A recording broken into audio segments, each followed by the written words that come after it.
how to start an assembly. Okay, time for an upgrade. Ready for assembly. Okay, this video might be a bit longer, but we'll encompass everything to get started with the interface. So sit tight, and don't go scrolling through your phone looking up cat videos. Ever walk into IKEA and thought, wow, this furniture looks amazing? Then you buy it, get home, open the instruction manual, and realize it's thicker than your math textbook. Yeah, welcome to assembly. I swear it's not that bad. Think of assembly like building with Lego bricks. One brick itself isn't very exciting, but once you put them together, that's where the masterpiece comes to life.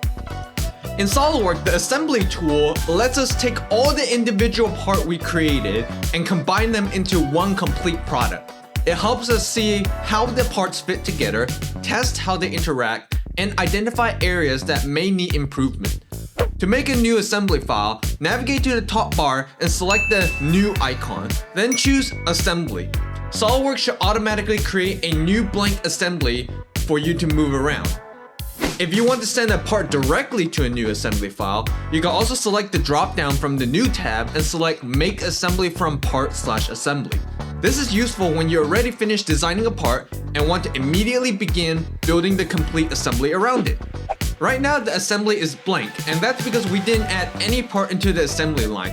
When you first start, you will then be presented with a couple of prompts, such as creating a new layout, opening an existing part, browsing existing parts on your computer, displaying, and other advanced options. If this box does not appear for some reason, don't panic.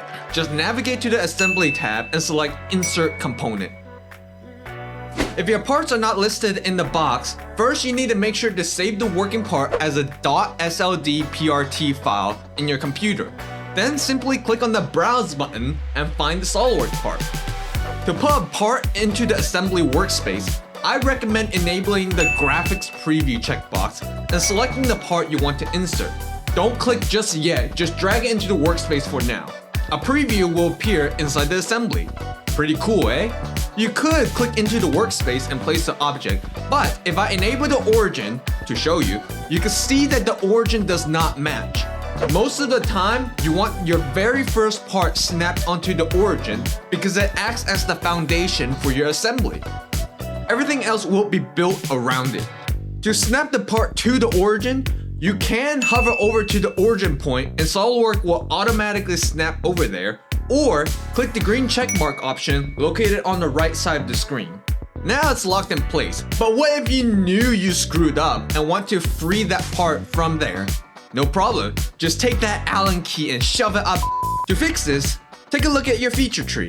Chances are the part that you snapped in place is marked with an F in parentheses. SolidWorks called this a fixed part, meaning that the part cannot move and is fixed to the workspace. You can free it by simply right-click and select Float, and I'll talk more about that in the Mates video. Great, I placed my first part, but this is assembly. How do I put more? Very simple. Simply navigate to the Assembly tab and select Insert Component. It's the same process as importing the first part, so just follow the instruction back there.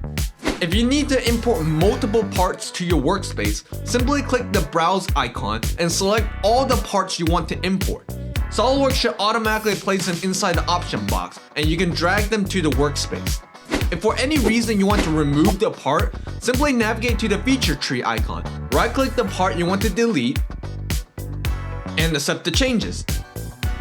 Whew, that's a mouthful. Okay girl, how's the table coming along? Okay, and now you know.